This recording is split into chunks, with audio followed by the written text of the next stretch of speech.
Dear brothers and sisters in Christ, I think the natural tendency of pastors and politicians when writing their thoughts for the new year is to be positive and upbeat.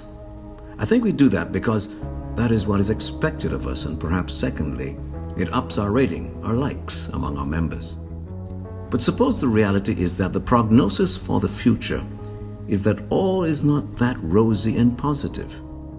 Perhaps the future will be more like what the last 2 or 3 years have been, or maybe even more concerning. The future will be worse than the past few years. That's the kind of message that will most likely not only get a lot of thumbs down, but probably won't even get read to the conclusion. But I want to try to be positive. At least I want to encourage you to deepen your faith in Christ and to do all that will assist you towards that end. Read the Bible more this year.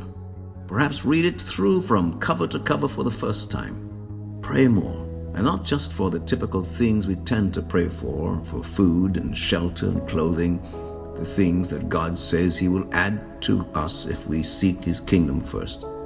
Pray for your lost and backslidden children and friends. Pray for the future of families.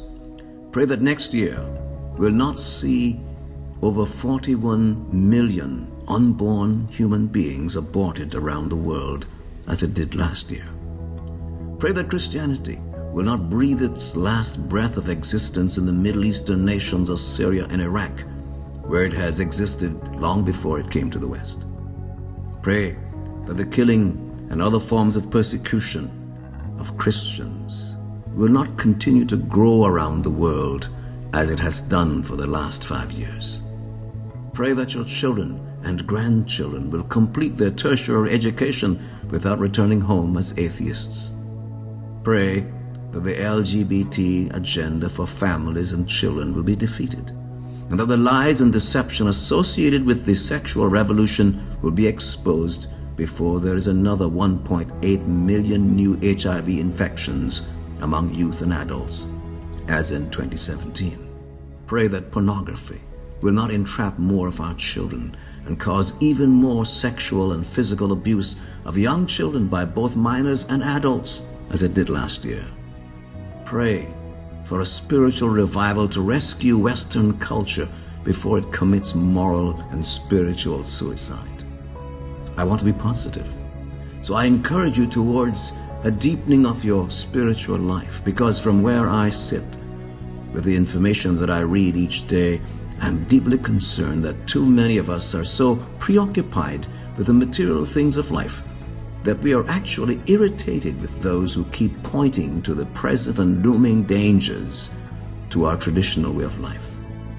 Too many have adopted the live and let live approach to the serious spiritual and cultural assaults that grow with every passing day. Or perhaps I should say have adopted a live and let die approach. As Christians, we are not helpless. God is our God. He is still omnipotent, and the prayer of a righteous person still availeth much. But it only does that if we do it. Pray. I'm encouraging you to pray because from my perch here on the masthead, I do not see that petitions, marches, protests, appeals to politicians, or social media campaigns will make a dent into the onward march of evil, not without the help of God. This kind of thing will not be defeated without divine intervention. If you value the natural family and the future of your children and youth, then, dear ones, pray. But also act with courage for faith and family. They are both under serious threat by the forces of unrighteousness, those who not only practice wickedness but also take pleasure in those that do it. Pray and act. Stand up for the truth of the gospel. Stand up for the name of Christ. Stand up, even if it cost you the privilege of persecution for His name's sake.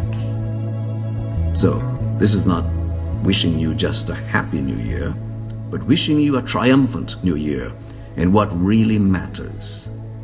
May Christ be glorified in your life this year as never before.